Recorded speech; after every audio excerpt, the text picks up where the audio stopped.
Bonjour à tous et bienvenue sur Darumacha DIY. Dans la dernière vidéo, on avait installé notre toute nouvelle hotte. Et avions également posé les panneaux dans la cuisine. Dans cette vidéo, on aimerait appliquer le stuc dans la cuisine et le salon. Et la première chose à faire va être de poser l'enduit entre les panneaux et sur les têtes de vis.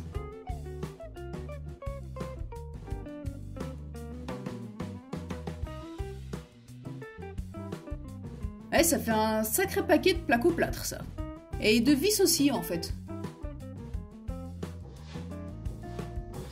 Ok, bon, ça c'est fini. Je pense qu'il serait grand temps de faire quelque chose à propos de ces colonnes. Ils font un peu la gueule et il y a des trous partout.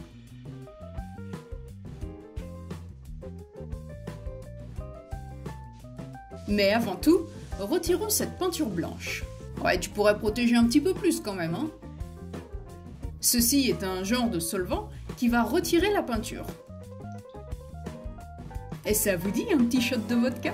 Donc comme je le disais, techniquement c'est censé retirer la peinture très facilement. Maintenant il ne reste plus qu'à attendre 30 petites minutes, et puis ensuite gratouiller gentiment. Ouais, c'est pas terrible pour l'instant.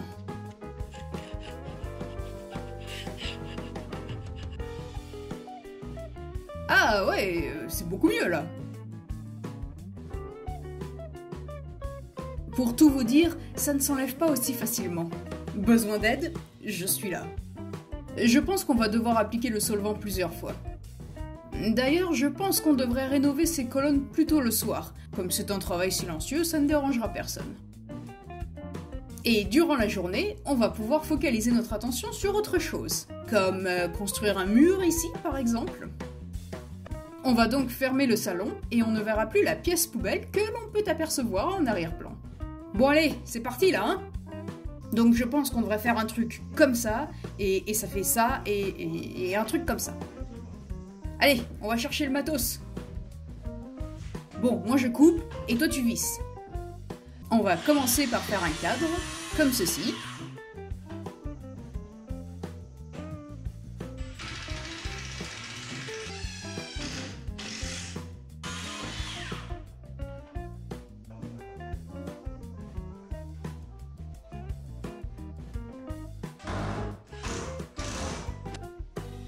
Non, je suis pas fainéante, c'est juste que j'ai fini mon travail plus rapidement.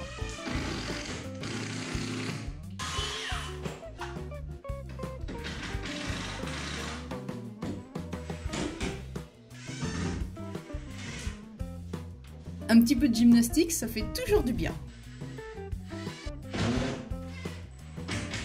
Voilà, la structure du mur est enfin terminée. Ouais, il fait déjà sombre dehors. De retour à nos colonnes. Vous devez très certainement vous demander pourquoi on a gardé 3 colonnes en plein milieu de cet espace. Eh bien, tout simplement parce que certaines de ces colonnes, ou peut-être voire toutes, sont des colonnes porteuses. Ouais, ça va être marrant d'organiser l'espace ici. Ah, on adore les challenges. Oh, on continuera d'enlever la peinture une autre fois, hein. Le lendemain, on a continué à travailler sur ce mur. On voulait retirer cette longue barre en bois qui n'est absolument pas nécessaire. Avant, cette pièce était une pièce tatami. Et ici, il y avait des portes coulissantes. La prochaine étape va être de poser l'isolation sur ce mur. Alors, c'est un genre de fibre de verre. Et ça, c'est la vitesse réelle. Non, j'ai pas accéléré la vidéo.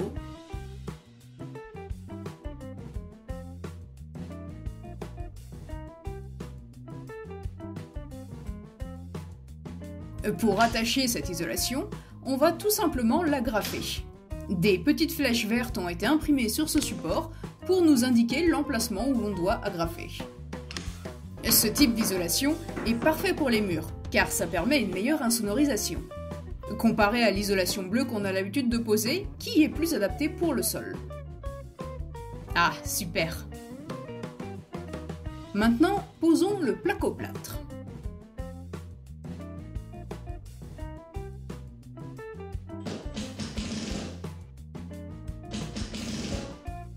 Voilà, ça c'est fait aussi.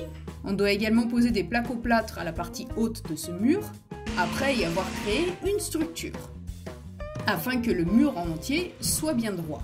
Pour cette partie en haut à gauche, on a décidé de poser un panneau en bois. On a voulu que cette zone soit un petit peu plus solide, car on va y installer la clim. Laissez-moi vous présenter ce pas cher et ultra fonctionnel esclave très bonne amie à nous. Ouais, une amie un petit peu folle qui est venue pendant quelques jours nous filer un coup de main.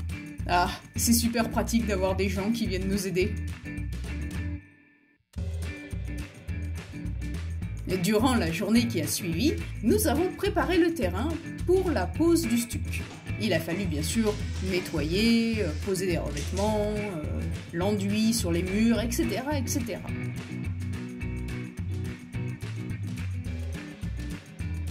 Et le soir venu, nous avons encore travaillé sur ces colonnes. Enfin, on a surtout laissé faire. C'est elle qui a insisté. Ah, le temps est enfin arrivé d'appliquer le stuc. Jeter un dernier regard avant sa transformation.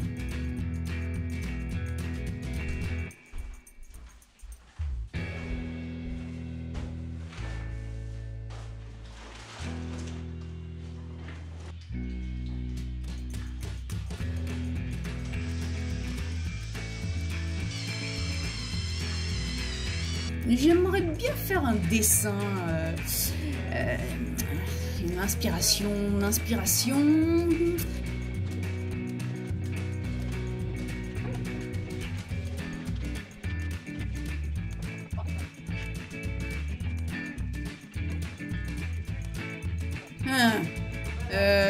Ce Daruma m'a l'air un petit peu beurré, hein? Si vous aussi vous pensez qu'il est beurré, alors n'hésitez pas à liker la vidéo. Ah, on arrive déjà à se projeter. On a tellement hâte. À certains endroits, il y a des longs trous moches comme ceci. On ne pouvait pas poser le placo-plâtre dessus, simplement parce que c'était pas possible. Au lieu de ça, on a préparé des petites colonnes en bois que l'on va fixer dessus. Hé, allez au boulot là! Ou alors, je sais pas, allez m'acheter une bière. Ça peut paraître simple d'appliquer le stuc, en général c'est le cas, mais il y a quand même quelques petites techniques à connaître, afin de bien appliquer dans les coins, et aussi obtenir une surface la plus lisse possible. Le jour suivant, il a fallu poser une seconde couche sur les murs. Ah, ça fait quand même beaucoup plus propre, vous êtes pas d'accord? Quoi? C'est parce que j'ai un peu de stuc sur mes vêtements, c'est ça? Et alors, vous avez jamais vu quelqu'un travailler très dur? Après nous avoir aidés pendant ces quelques jours, notre amie a dû rentrer chez elle. Et on se retrouve de nouveau que tous les deux. Ou alors c'est juste moi là? Ah, poser le stuc sur le plafond, c'est fatigant. Il faut monter, descendre, bouger l'échelle, monter, descendre.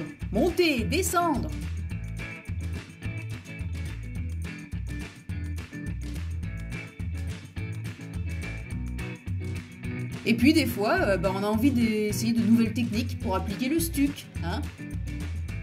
Et après on regrette très rapidement son geste.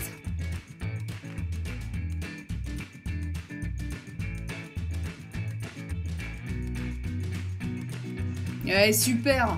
Le ralenti s'il vous plaît. Du boulot en plus pour nettoyer.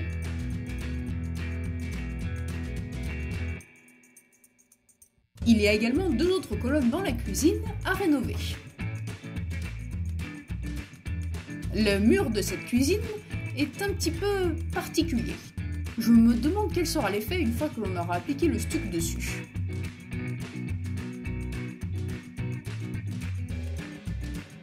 Après la première couche, Je pense que la deuxième couche sera amplement suffisante. Ah, parfait! L'application du stuc est enfin terminée. Mais cette pièce par contre... bonjour le bordel. Ouais, il ne suffit pas que de nettoyer, il faut aussi peaufiner quelques petits détails à droite à gauche, comme les éventuelles gouttes de stuc qui sont tombées sur les colonnes.